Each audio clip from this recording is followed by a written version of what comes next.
John, what's up, brother? Yo, homie. Glad to be here with you. Yeah, I'm glad we finally linked up. I know it's been a couple months probably or so, or longer. Who knows? Yeah, but I followed you for a long time. I think I was Really? following you longer than you were following me. Yeah, I mean that makes sense, right? Like, no. Don't be a jerk, man. Come on, you're supposed to feel bad. I was trying to shame you. I'm sorry. Instead of feeling guilty, you just owned it. Like I got over feeling bad and all that and playing that game a long time ago, man. Well, it was devastating to my game here to shame you. Whatever. I thought it was the other way around because I reached out to you and I'm like, man, this guy's not going to have any idea who I am. He's not going to want to do anything together, but here we are nonetheless. No, why? I kept hearing about what you were doing, though. I think there's a lot of people who follow what we're doing with Order of Man who also are following you as well. So overlap is perfect.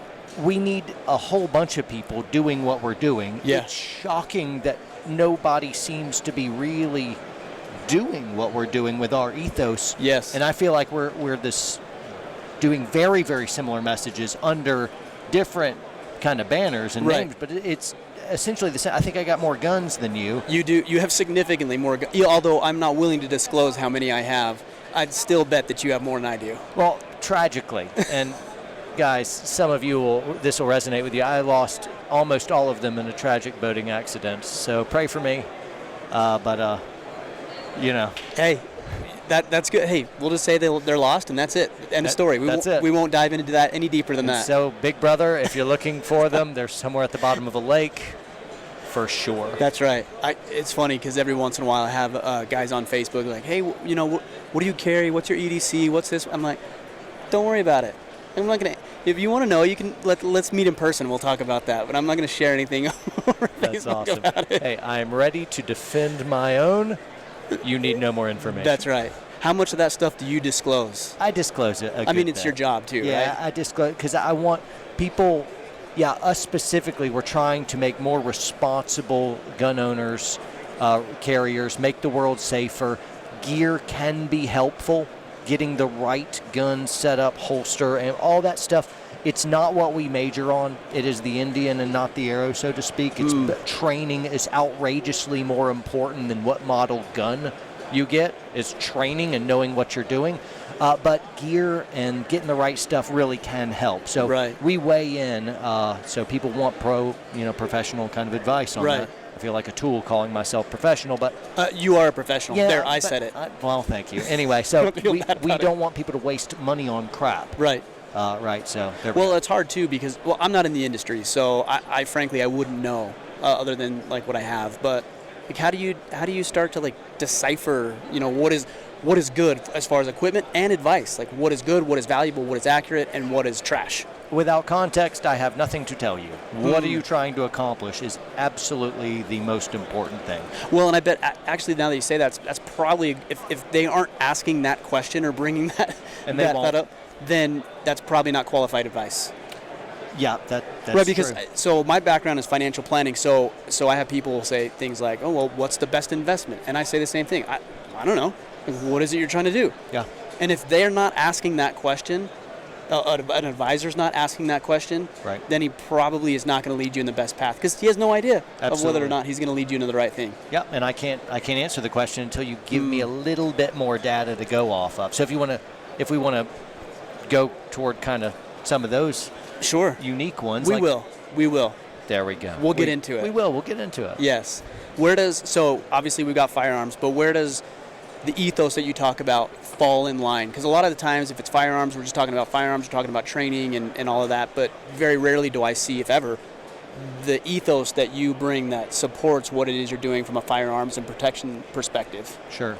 So I'm a combat veteran, special ops, all that jazz, and as such, I'm talking a lot about how to win fights, how to make the world a safer place. But I think the fallacy that people get roped into, kind of tunnel vision, this is both people who are outside of the gun community and then people fall in kind of a shallow rut as well, thinking that we have some deep love for violence, and that's not really what's happening here. The real idea is we love people, our families, our communities. We don't want to see dead kids in schools or churches shot up. And so, to quote the great philosopher and writer, journalist, 20th century G.K. Chesterton. The soldier fights not because he hates what's in front of him, though he may, but because he loves what's behind him. And that's more of the ethos of, no, I just want to protect people. Right. And that's what drives us. And so it's a little bit more grassroots. It's not all multi-cam stalking with night vision in the darkness that we're doing. I'm after the common man, working a 9 to 5, and would like to make some gradual, realistic steps to keep himself, his family, and make the world a little safer. That's it. Why do you think there's such a misconception generally, I think, of what it is that you're doing? You know, I think there is a lot of thought that this is just a group of, you know, violence-loving people, when in all reality it isn't that. We just use that as means to protect the people we care about. I don't know, but I've noticed it's just kind of the way of the world that everything pendulum swings from one extreme to the other. Sure. Yeah. You know, if kind of like if people want me to be all poet and just do theology or philosophy stuff, and other people want me to be all warrior and be like, hey, shut up, just talk about guns. You're good at guns. Do the guns thing. I'm like, hey, bro, I'm more than guns, man. I'm interested in a lot more than guns. I'm really interested in family and faith and freedom and that kind of stuff. So I don't succeed in war just to fail in life. Right. You know, that's not a successful person to me. So I don't know why folks pendulum from one extreme to the other, but the real balance that we're after, and I think you're after too, you're after strong masculinity. Sure. But also a vulnerability. You should be chasing your wife around the kitchen trying to make out, even though you've been married 20 years. Yeah. Tickle fights with the kids, Legos and Nerf wars. I mean, you're vulnerable. Of my children should not fear me, but ISIS should. You know? Well, I think that's a great way to say it, because there are a lot of guys out there who are so one-dimensional, and all they can do is be good at the one thing, right? They're good at providing, for example, or that's mostly what it is. Yeah. You know, if they're good at something, most men seem to be good at going out into the workforce, providing for their family. But what's fascinating is that's what they say they're doing, but it comes at the expense of the relationships with their family, and they aren't multifaceted. They're so one-dimensional, and they can't seem to translate their incredible skill in the workforce over to family life and volunteer service and every other thing that they say they have aspirations to do. I think it's a failure of a man. Not being able to branch out, to be good at everything. To be able to balance. I think a man, and really you could say just a human in general. Sure. A man's success is predicated on what are the priorities that they set, what priorities do you have, and how well do you balance between them. So you became a captain of industry and you got all the stuff, but your family hates you. Your soul is black as night. Everyone hates you. No one's going to your funeral. It's just kind of like, that was a pretty bleak picture. Yeah, Sorry like, there. Man, but that's brutal. Even my metaphor has swung over to the radical extreme, so now people relate with the extremes, although the answer usually lies somewhere in the middle. Hyperbole is fun, though. It is. Well, it's fun, and also it's easy. It is. It is easy. I actually fall into that trap quite a bit. You know, I speak in and I'm a black and white kind of guy, so I speak in black and whites, and I speak in absolutes, and Instagram and social media has never had a failure for telling me all the things I'm doing wrong. But that's one of the things they get right, is that I fail to explain the nuances of life because I am so black and white. It's amazing. It just, no matter what I put out, I was just talking with some people here at the SHOT Show floor. I did a collab with a few other fighters, and one's like a world knife expert. The other is a UFC professional fighter, and I've got an ops background, and I've been fighting for a very long time, and the three of us were doing a collab, and when you went in the comments, we were getting so much advice. And so it's just like amazing of like, we all have something to learn. We're all on a journey for sure, but I don't think all the expert advice is going to be in the comments in that instance of like, man, I found the top collab people I could, but in the comments, you idiot. Oh, if in a real fight, I would do such and such. And I'm like, maybe not. Like, it is funny because, and you have to be careful because it's easy to start believing what people are saying. And there's certain things that you should believe because it comes from a credible and reputable source. Yeah. And there's other things where you just have to be good at dismissing it. And those are the questions I ask. 2 questions when I'm evaluating feedback. Is it qualified? Yeah. And is it right? Yeah. Because that's not always the case. They don't always meet, right? Do you ever read in the comments and you just feel like this person has a really good point, I missed the ball, or you got to... Yeah, usually what I do is I put my foot in my mouth first and say something stupid and then go back half an hour later and say, that probably wasn't the best way to handle that, and then try to correct it after. Got it. I wish I could just do it initially, and I can, I just don't. So, I learn from the comments sometimes, and some stuff I just completely miss, and so you find gold in the comments, but for every 1 nugget of gold, I'll find 100 pieces of, like, this person just despises my soul. Like, why do you think that is? There's so many miserable people, it seems like, and I don't know if they're miserable or... No, they're miserable. Like, that's it. They're miserable people, and I think they just... I don't know, it just seems like they want to just like rub that off on other people. Because you're trying to do good. I think objectively, I'm trying to do good. Objectively, I don't think there's very many people who would argue that we're trying to do good. Now, the way we do it may be off at times or not resonate with everybody, but ultimately I think we're trying to do good. Yeah, for sure, and I'm just falling short all the time. I'm missing the mark. I'm a dude on a journey. I haven't got it all figured out. I've gotten some stuff figured out. Sure. But I got just a ton, and so I'm 2 steps forward, one step back. Yeah. And so, anyway, sometimes they've got a point. A lot of times, I don't know, sometimes it just gets to me when it's just... Usually I just shake it off. You have some terrible trollery, just something epically over the top, and it's hilarious. I love it. I love the horrid trollery. You have to. It's you have to. You have to appreciate it. So comical, but they're always so sure. And as a man, I want to be fairly introspective, so that if you say something, and it is qualified, like you said, that's important.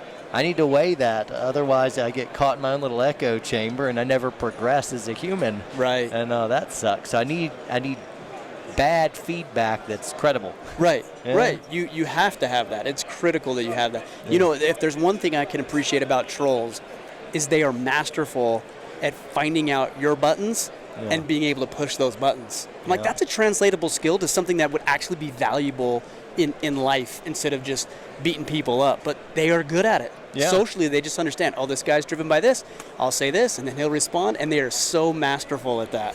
I'm like, why don't you apply that in a positive perspective and, go get a job or a promotion or sell something or win over a woman or connect with your kids using the social intelligence that you obviously have. Yeah. Like, they can see it, but they just don't use it correctly.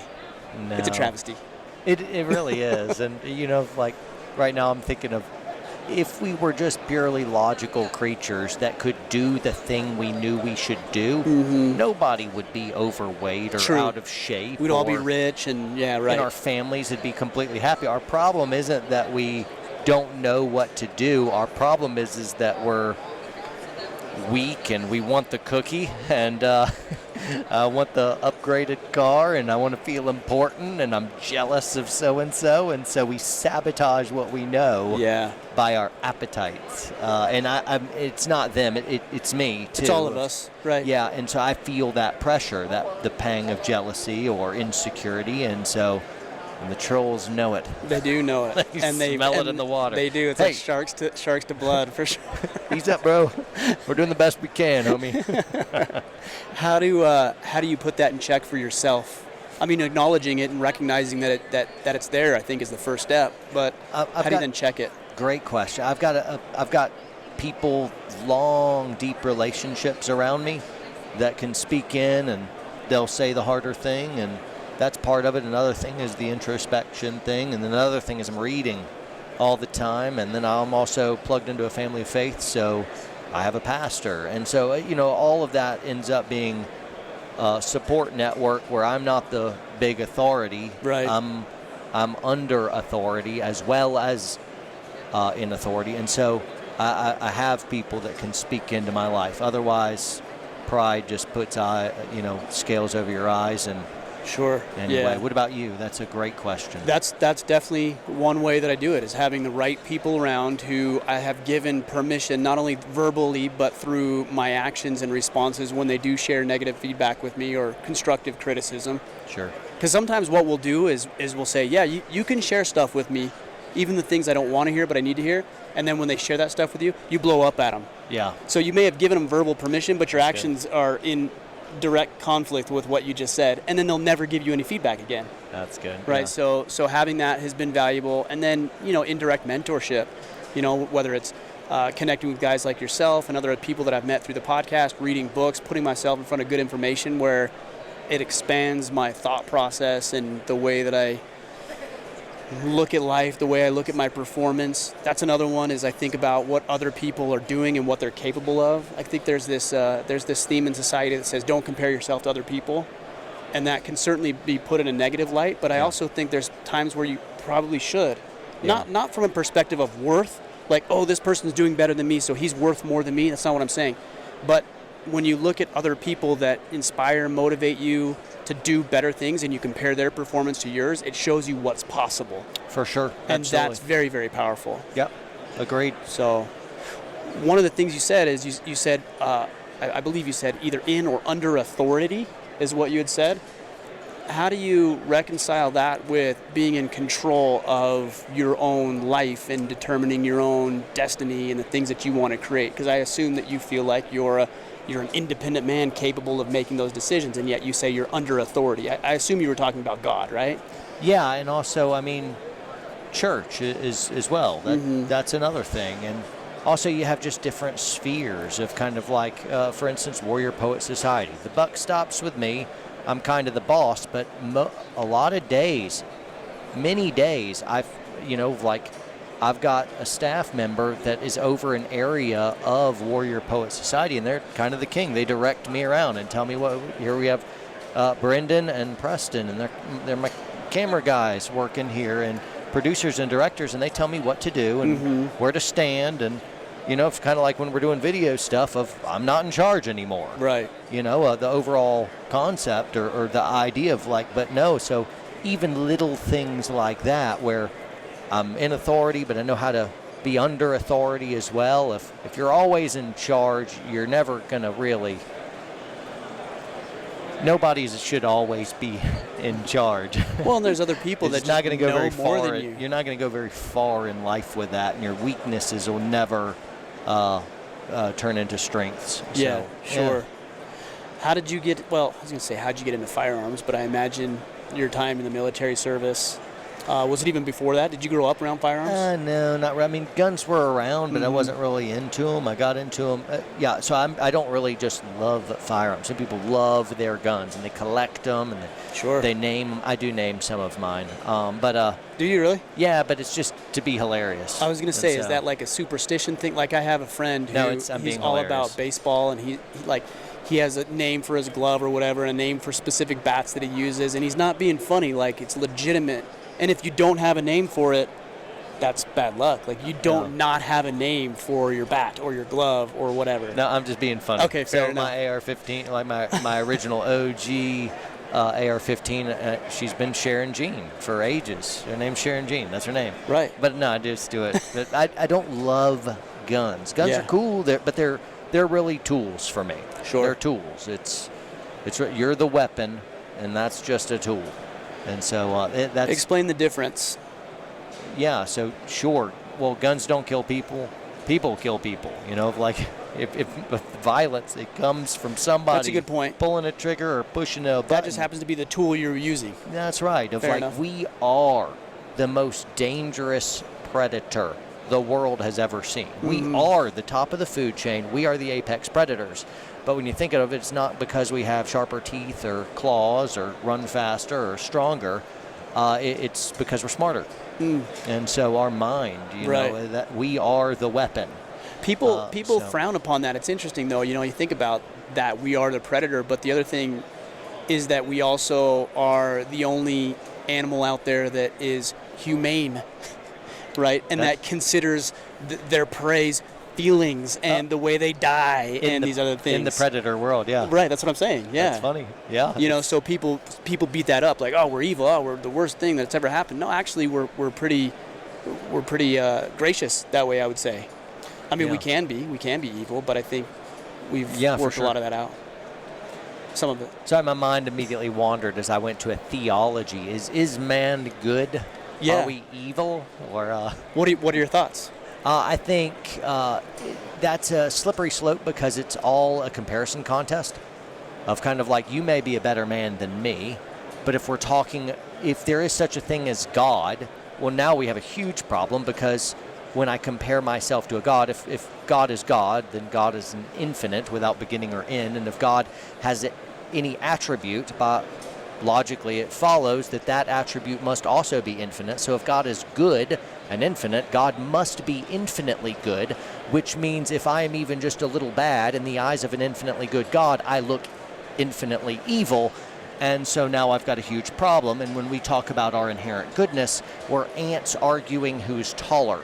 And it's a ridiculous concept of then now when we look through the pages of history, everyone is evil wearing black caps except one dude named Jesus. Right. That's it. And so and the Bible echoes that language of all have fallen short of the glory of God, all of our righteousness like filthy rags, the heart is desperately evil. And so that's kind of the idea. And where it is true, we can have moments or we can have great moments of charity, compassion, love. Even if you're not a Christian or you don't believe in God, that's true. We can do that. And so I'm not saying man is always evil all the time. I'm not really saying that. I'm just saying if we're playing a comparison game, who are we comparing ourselves to? Because compared to Jeffrey Dahmer, I'm kind of a saint. Yes, compared to Jesus, I am utterly a devil. And so that's what I'm saying. It's what is your comparison? Because if we're talking about evil and Jesus is the standard, I'm in a lot of trouble, and I hope he's nice and forgiving. If we're talking about just me and you, then you may be better. I was going to say, where do you fall on that? No, the more I try to be like Jesus, the more I realize I'm nothing like him. Try. But it's still you would say it's still a valuable pursuit, though, right? Of course, yeah, right. Absolutely. Be perfect as I am perfect. He says, I'm kind of like, all right, well, that sucks. I can't do that. Okay. But I'm going to try. Fantastic. Yeah. Here I go. Well, I guess the question is only valuable in that you're doing something with the answer, right? So if you're just asking the question for the sake of asking the question, it's ridiculous. That's what I actually believe philosophy was, like just people thinking about things that has no bearing in the way they apply it. Well, I think that's sophistry and that sucky philosophy, and that's what it is now. No doubt. That's the postmodern answer, whereas before, you think back to the great philosophers of the ancient world, and you had guys like Socrates who was truly after truth, and even when they tried to shut him up, he's like, no, truth, and they're like, hey, dude, you keep talking about that, we're going to totally kill you. And he's like, truth, and then he drinks the hemlock and dies. And I'm like, no, there's a guy who's really after truth and is so sure of that truth, he'll live by it and he'll seal it with his blood. And I'm like, all right, that's real philosophy, which is just trying to figure out how all the pieces fit and figuring out how to think hard about life and do life well, pragmatically and more, a priori. And so that's kind of the good philosophy. Today, we've given up on truth. And so there's no truth except whatever you make. Either truth or my truth, which is no truth. Exactly. It's the same thing. Yeah, it's the exact same thing. It's a completely circular, self-defeating argument. Yes. If you're denying absolute truth, you are denying the laws of logic, and you can't deny the laws of logic without using law. You're sawing off the branch you're sitting on, and all of it falls like a house of cards. It's utterly idiotic, and people stumble into it not because it makes coherent sense, but because it felt really good to say everyone's right. Right. And we're all in a fluffy cloud of nebulous ambiguity. And I'm like, no, it's utter constipated thought. It's terrible. It's anti-philosophy. It's postmodern deconstructionism, and it'll be the death of all of us.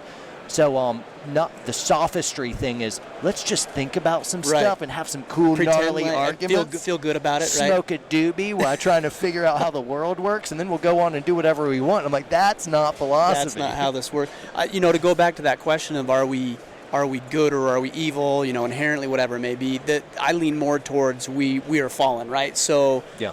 the reason that thought is what I've decided to adhere to and believe is that I know I have the capability and maybe even the propensity to be evil, Yeah. to shortcut, to be lazy, to look for immediate gratification, which means that I need to set some systems up in my life to combat my natural tendency of being weak and pathetic. That's awesome. I can totally, I like everything you just said. There you go. You should start a movement. I should. We'll have a podcast. We'll interview some great guys. Fantastic. We'll have some events. Can I come? Absolutely. You're invited. You're invited. I'm in. Home team. So dumb. Everyone's rolling their eyes right now. So sorry for that. I think this was bound to happen, though, because obviously we have a lot of correlating thoughts and ideas, and like you said, the way we go about maybe talking about it or explain it might be a little bit different, but I think they're very much in alignment. Yeah, I agree. Yeah. It's cool. How's, as far as, just society in general, you talk about the pendulum, right? Yeah. Do you see the pendulum of masculinity going more and more away from this idea of strong masculinity like we were talking about earlier, or do you feel like we're in a point where we're moving back towards the center and maybe even swinging the other way? Where do you see that? Man, I want you to answer that. I will. I want to hear your answer first, just so I can give myself some time. Man, I think we are the greatest bunch of sissies as men the planet's ever seen.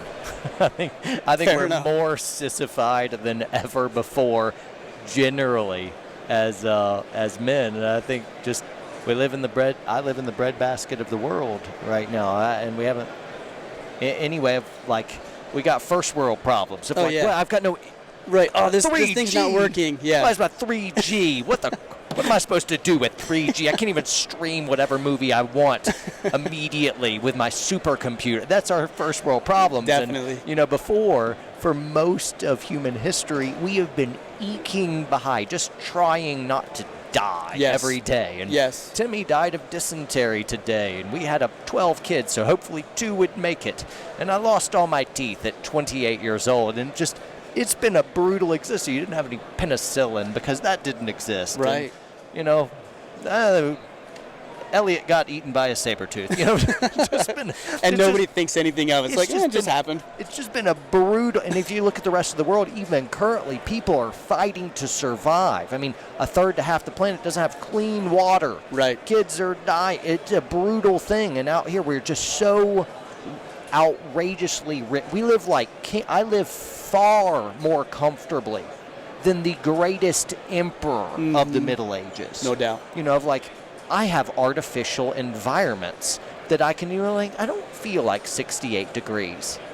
I feel like 71. Right. And then I float through, space in an airplane or car, and I'm upset that everyone doesn't serve me. Right. Yeah, I think we're a bunch of sissies. Yeah, I mean, you think about even food, right? You think about food. I'm a little hungry, a little growl in my stomach. Yeah. So you walk over to the food court and you grab yourself a big burger and fries and a Coke and whatever else you eat and stuff your face. So irritated. It's a 2.5-minute line. Yes, I have to wait. I have to wait 10 minutes for food. How am I going to feed the gram?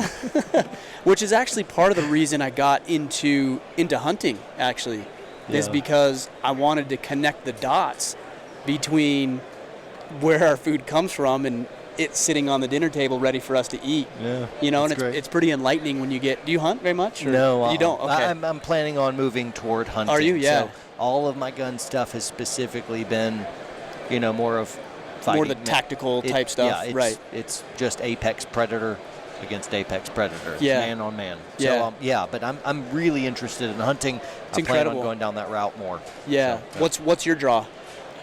Kind of the same. I like the chess of it all. I want the utility of, you stock a freezer full of meat, and my family can now eat really healthy for a very long time. So the utility of extremely inexpensive way to feed my family and be healthy without all the garbled junk that goes in to poison our bodies through our food sources. So, that makes sense. And also it's just kind of a mental rest. It's a recharge. I don't think it's healthy for a man or a human to just stare at a screen all day, every day inside. I think we need to get out there and be uncomfortable, be a little miserable, hunt, make something happen, and kind of tap into some calm, some peace, some nature. And I think that's healthy, and we've gotten away from it. I wholeheartedly agree. Every once in a while, a man just needs to go howl at the moon, you know? This is true. That's definitely been true for me as I've gone down this journey. And, there's a lot of translatable skills as well. For sure. If you think about going out there and the patience it requires and the mental strategy and chess game that you're playing, and then, you appreciate your food a whole lot more too when you realize, I got an experience just a couple of weeks ago where a deer and myself were staring at each other at 19 yards for 2 minutes straight. And it's interesting when you think, I'm trying to kill this animal, and as hard and as much as I want to kill this animal, that animal wants to stay alive. Yeah. And in the battle right between that is actually really cool to see and experience and be part of as well. That's and then awesome. It just connects you back to our humanity and who we are. Yeah. We've got, what have we got, like 3 cameras in front of us right now, and you've got a camera here, we've got this electronics, we've got our headsets on, and this is almost not real. And most of the people that know you and I, they don't know us. Yeah. They don't know us. They see us on social media.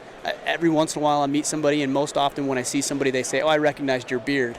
But they don't know us. It is. And there's no humanity in it. It is fantastic. Pretty epic, I've been right? trying not to say anything, but you brought it up. I brought it up. You got a very- little ways to go, but you can grow a beard. man. I can see Don't that. beard shame me, No, though. no, you no. know, I don't take well to that. If Fair enough. I'm Yeah, sorry. it's still I want you to an- feel okay with your because with your- feelings are so important. They are. They are. So hopefully my delicate modern male constitution Yes. will recover from this Yes. horrible attack. I'm sorry that I put you in this position. I'm sorry that your words are violence. They are. Well, that's a funny thing too, is the words that we use, man. Like when people say, "Oh, he attacked me verbally," like what does that even mean? That means you're a sissy. And you need How a- does somebody attack you need verbally? you need a safe space. Right. Oh, crazy. Which actually- goes back to what we were saying, the sissified world that we live in. So what's the solution?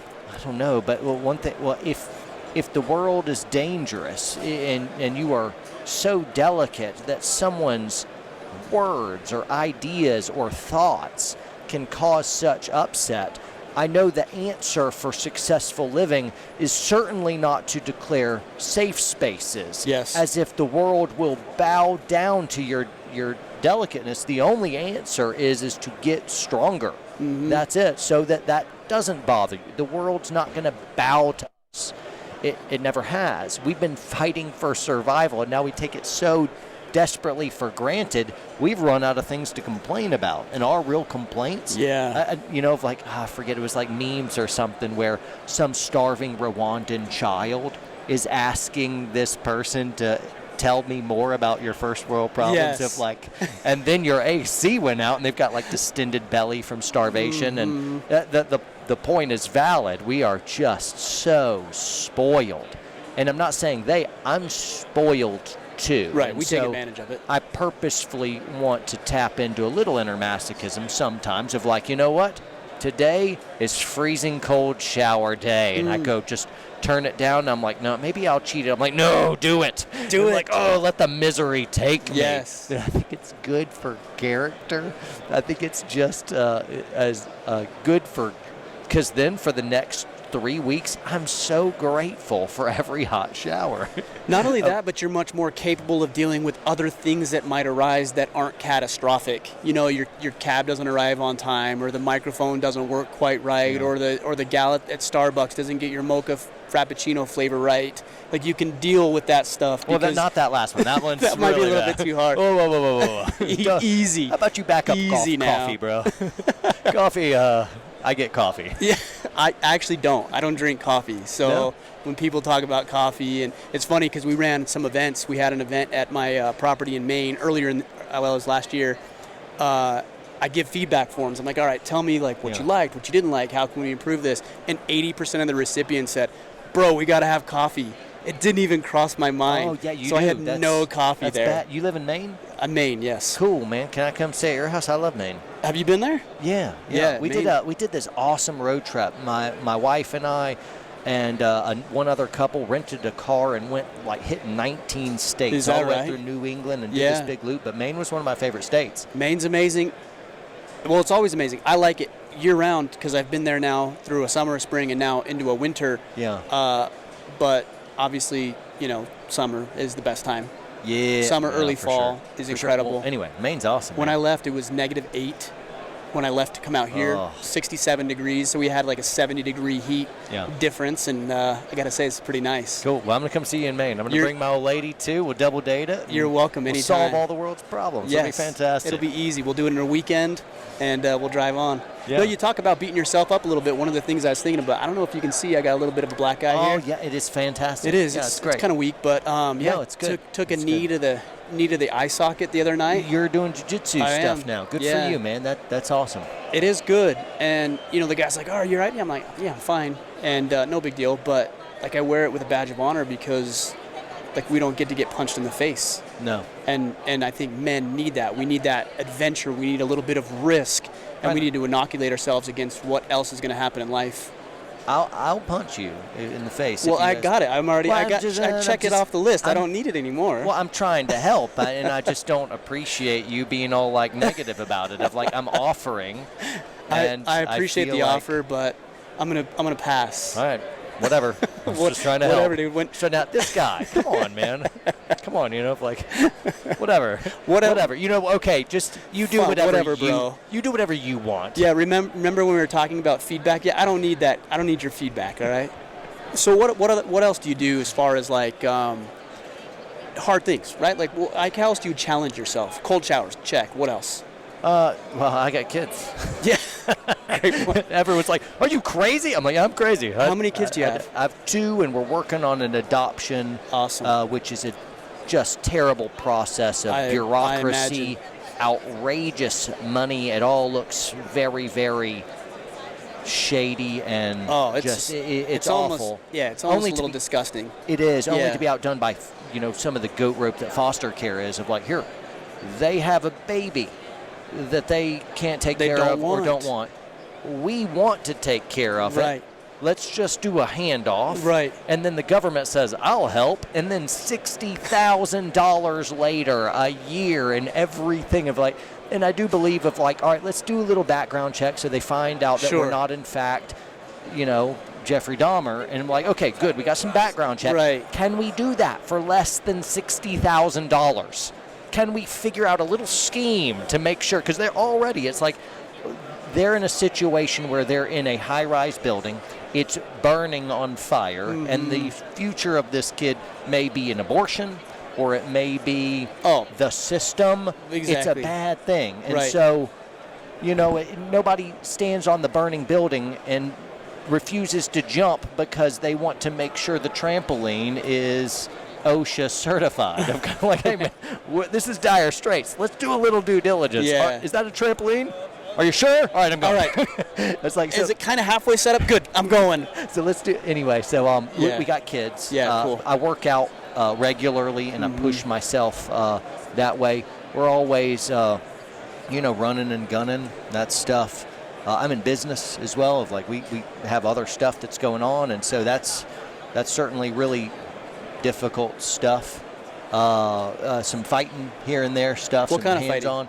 Jiu-jitsu is kind of an old hat for me. Yeah. And so that's good. And I'm just kind of pushing into other areas of collapse, whether it's knife stuff or force-on-force stuff.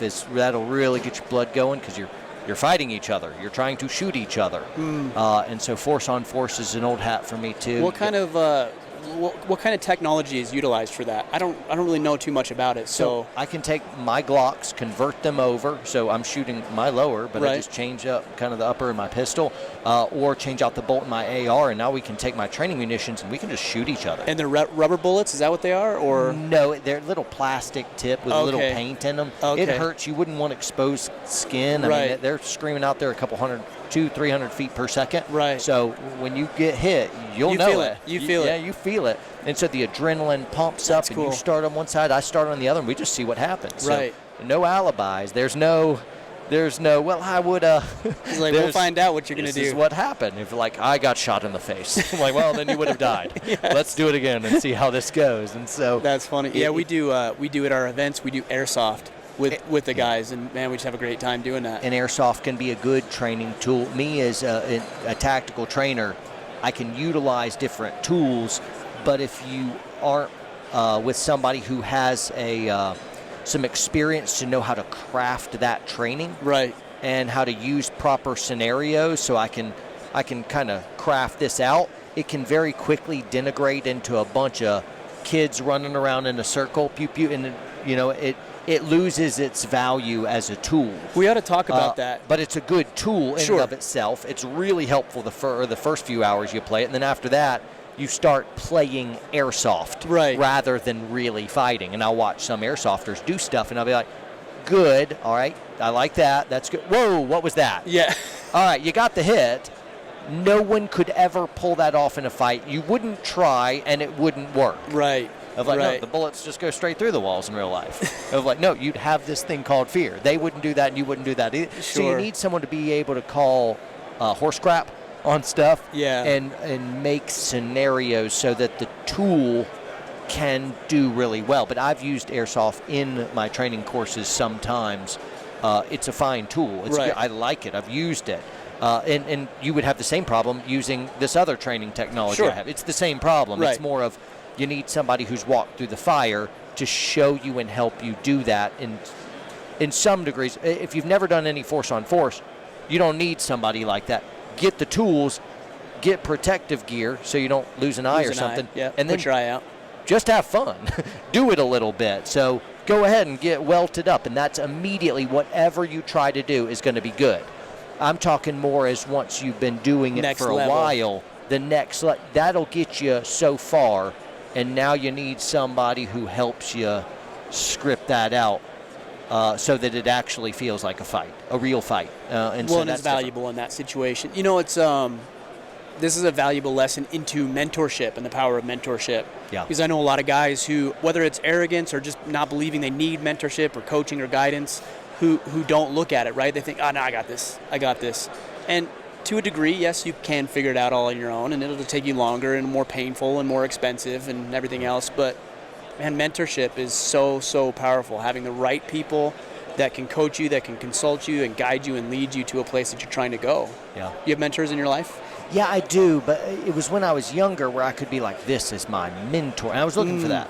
But it was kind of more of like, if you took a biblical example, it was like everyone's like feeling like Timothy looking for their Apostle Paul. Right. He's going to be my mentor. Right. And the older I get, I notice a lot of people just stop progressing. Mm-hmm. They get to a point, and then they stop growing. Right. And they go to work, and they, maybe a bank account will grow, but they just kind of log in time. In terms of human, our soul progress, for lack of a better term, people get to a point and stop growing. Maybe this person's 60 years old, but they really stopped growing at 30. Mm-hmm. Maybe this guy's 70. He never stopped growing, and he'll be a legend. Everyone's going to want to get to that guy. Yeah. But I don't want that to happen. But it's hard. There's not many people I could go to and be like, this is my mentor. Mm-hmm. Instead, what I do is I find somebody who's really good at one area, and I want to emulate that area. So when I don't think mentor anymore. I think mentors. Sure. So that I can inherit their strengths without their weaknesses. Mm-hmm. And so this person just does family really well. And so I'm thinking of their faces right now. Where like we have stolen so much about how we do kids and family and dates from them. And this person, other yes. people. Sure. In business, this is who we look at. I'm like, man, that's awesome. Or in the tactical realm of like, these four, somewhere in the average of those four. And so it's more like that. Right. So that makes sense. And, mentorship, we'll use that term, it's never been easier.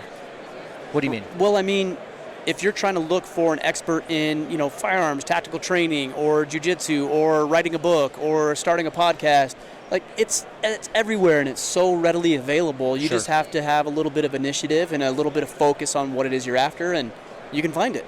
I couldn't agree more. One thing is, I think somewhere in mentorship there should be some type of reciprocation, meaning that's probably not what I'm looking for. It's good to know them and be able to get what they know. Yes. But I also want the better people, the smarter people to know me. So that I have some type of accountability and they can speak into my life. Nobody can see yourself. You think you can see you. Right. You can't really see you. It's not objective. Right. You can't see you. You're you. You're looking out. Everyone else is looking in, though. And so out there is where I can gain the perspective and see all my blind spots. You know, it's like you got a big kick me sign on your back. You can't see that, but your mentors can. And so I do want some mentors that can speak into my life and say, John, I know you think you're doing well, but you're jacked up right here, bro. You're totally missing it. And, wise mentors around you will be the first to know. Yes. And if you've invited them to speak into your life, I want them to tell me the bad thing, and then hopefully I'll have the discipline, restraint, and the humility to say, thank you. I'll think about it, pray about it, work on it, rather than arguing, which would be more my proclivity. I think that's most people's. Well, and that's the value of, so I talk about the ease of finding these mentors, right, which is good, but it's also a trap, because then you might be led into the belief that you don't have to have people physically around you. Yeah. And I think for men, there's something to be said for standing physically shoulder to shoulder in a same fight or a same mission or a same purpose, working towards the same thing and trying to hold your brother to the left of you, to the right of you, accountable for doing the same thing. Yeah. That's something a lot of guys struggle with, though. A lot of guys who write into the podcast or reach out to me on Facebook or Instagram ask about that. Like, how do you find guys in your area that you can connect with? Any recommendations or thoughts with that? Yeah, I've been collecting them for a long time. They don't come easy. Yes. Well, they do, but the good ones don't.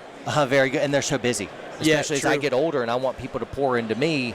A lot of people just stopped growing, or they're just so ridiculously sought after, you can't get access to it. One thing is I'll say, don't be so snooty and so picky. Recognize immediately here, this should take a load off. Don't look for the one person that's got it all together, because they don't exist, and you think you do. You don't have it all together either. Find somebody who's doing something really well, and they're a mentor in that area of life. Because if you're looking for the big package deal thing, you're just probably not going to find it. And then when you do stumble upon it and be like, this person is not Jesus after all, then you'll judge them, and they're out. Right. You know, and then you find yourself completely adrift. No one's speaking into your life. No one's calling out your blind spots, and that means you're going to have a wreck.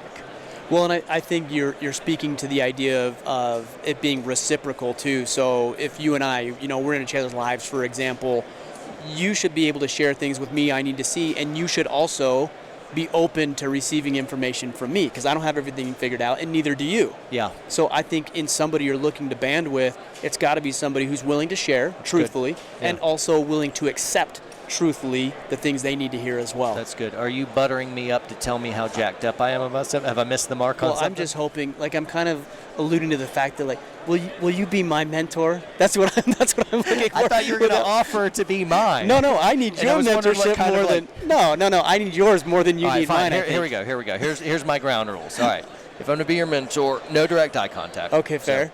Eyes down. Yes. You have to always be a little lower than you. Yeah. When I'm anywhere in the vicinity, if you have to go to the bathroom, you have to sit down to pee. Okay. People are like, holy cow, did he just say that? I just thought that was funny in my head. So, no. It was funnier in your head than it was. Yeah, sorry. I have a lot of that. I've got the dad joke syndrome. And, I feel, in my heart, I feel like I'm hilarious. But all the data is to the contrary. It is funny how funny a joke can sound in your head, and you say it, and your kids are like, crash and burn. Not funny. Or your wife. My wife's really good at saying I'm not funny. Maybe I'm just way ahead of everyone. That's what it is. You don't get it. You don't get the joke. And then now I'm thinking of the movie The Joker.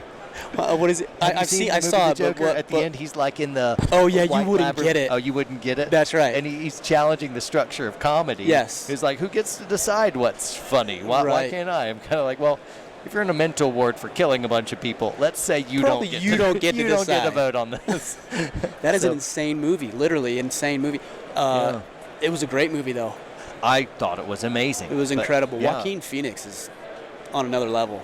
Yeah, he's incredible. Yeah, he was truly a amazing bad guy. But all the psychological, it's really off-putting. It's really disturbing. It is disturbing. You can't quite get it out of your sit. You're thinking about it 4 days later. Like, that's what I did too. I was like, that's psychotic. That's weird. One thing I don't like about it all is the Joker is known for being like the criminal mastermind. He's thinking 35 steps ahead in the game of chess.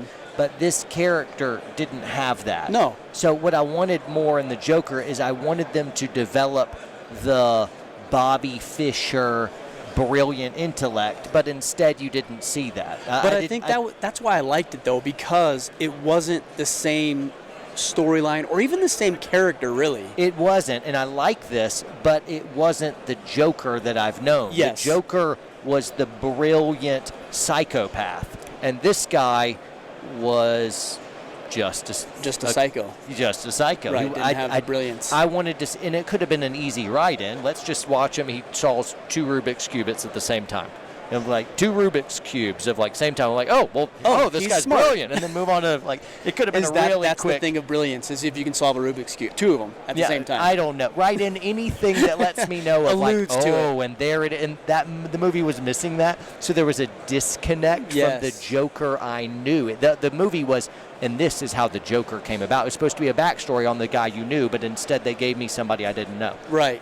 Maybe he just got smarter later. Anyway, great movie. Loved the movie. Big rabbit trail. Great movie. Who knows how we got to this? I did don't not know. plan on talking about this movie when I was thinking about what we would talk about today. Yep. But it is what it is. Yeah, he clearly was not a member of the Order of Man. He should be, though.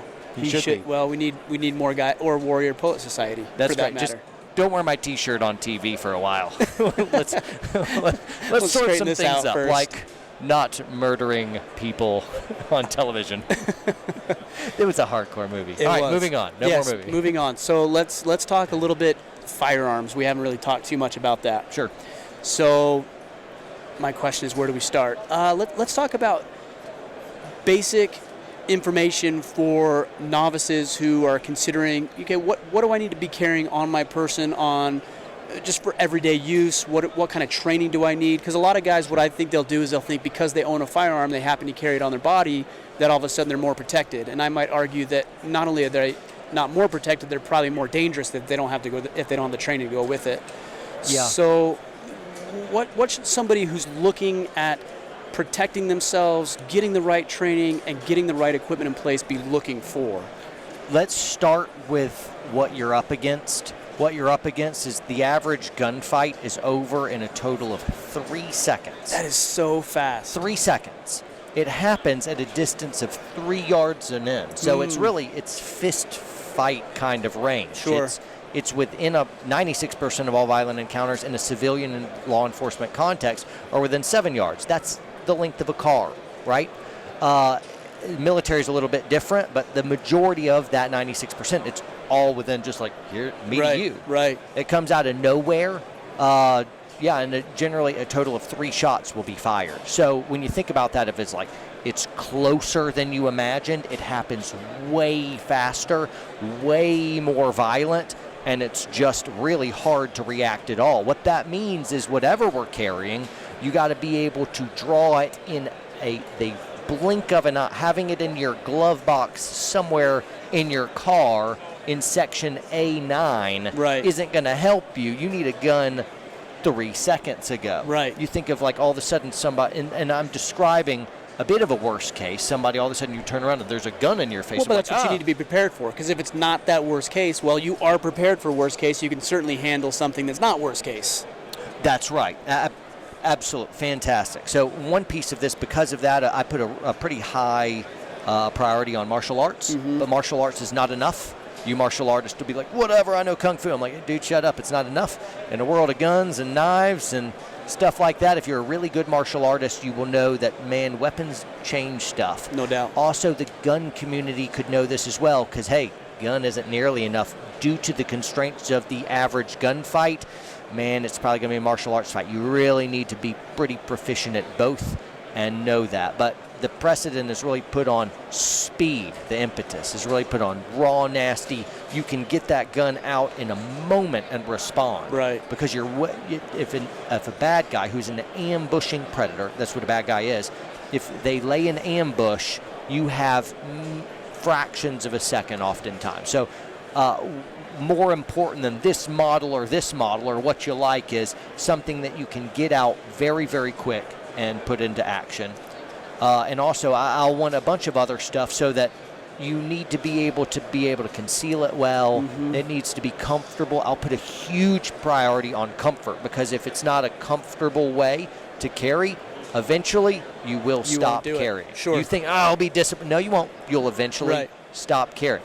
If my wife feels fat carrying the holster and gun, she will eventually not carry it. She will probably not carry it at all. Interesting, yep. So if she feels unsafe, she's not going to carry. And so I've got to go through a whole bunch of different stuff that usually lands me at a pretty narrow option. So typically with gals who approach me of like, what gun should I carry? I'll say, all right, well, let's think about some training and doing that stuff. If you're going to get a gun, here's 3 or 4 options. Choose whatever you like. What I don't want you to do is go to a gun store and be at the, mercy of whatever dude is behind the counter that wants to give her a snub-nosed 357 that weighs 0.2 ounces, and she can't even pull the trigger back. It's a 12-pound trigger that's about 1.5 miles long. Hyperbole. But I'm like, that's a sucky gun. He just didn't know anything. And he's a retailer of guns. Yes. He's not a pro shooter. But it doesn't mean sometimes they have good advice, sometimes they have bad. But you don't show up. A lot of people, when they select a gun, they do it on just a few criteria. One of my daddy said, the thing that I grew up with. Somebody told me to use this. You shot this once in 1985. You're sentimental sweet on it. You know it, and so you went and bought it. Right. And that's one thing. Other people just like the color and look, and then they like the way it feels in your hand. I hear that all the time. Generally, what that translates to, there is something to be said for how it feels. Right. But in the scheme of all the things that are important, it's a tiny, tiny issue. I don't really care as much about the comfort of how it feels in your hand. If you really want comfort, buy a cardigan sweater. Sure. If you want something that's beautiful, get a painting. Like, this is a tool. I care about physiology, biomechanics, sympathetic nervous system response. I care about the angles and the draw stroke. And so what that means is I'm talking science and they're talking aesthetics and art. And, and so it's the lowest denominator. They don't know what to look for, so they're like, ooh, that's a cute color. I like the way that feels in my hand. I'm like, you're gripping it wrong.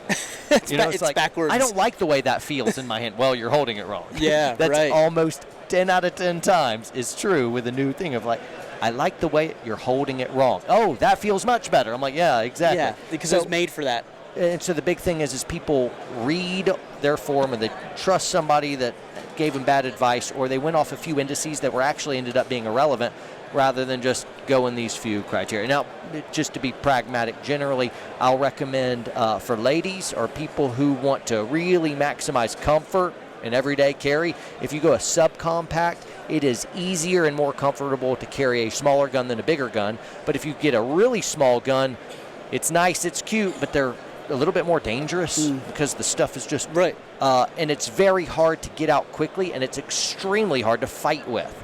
So you want something big enough that you can actually fight with it, and small enough so that you'll actually carry.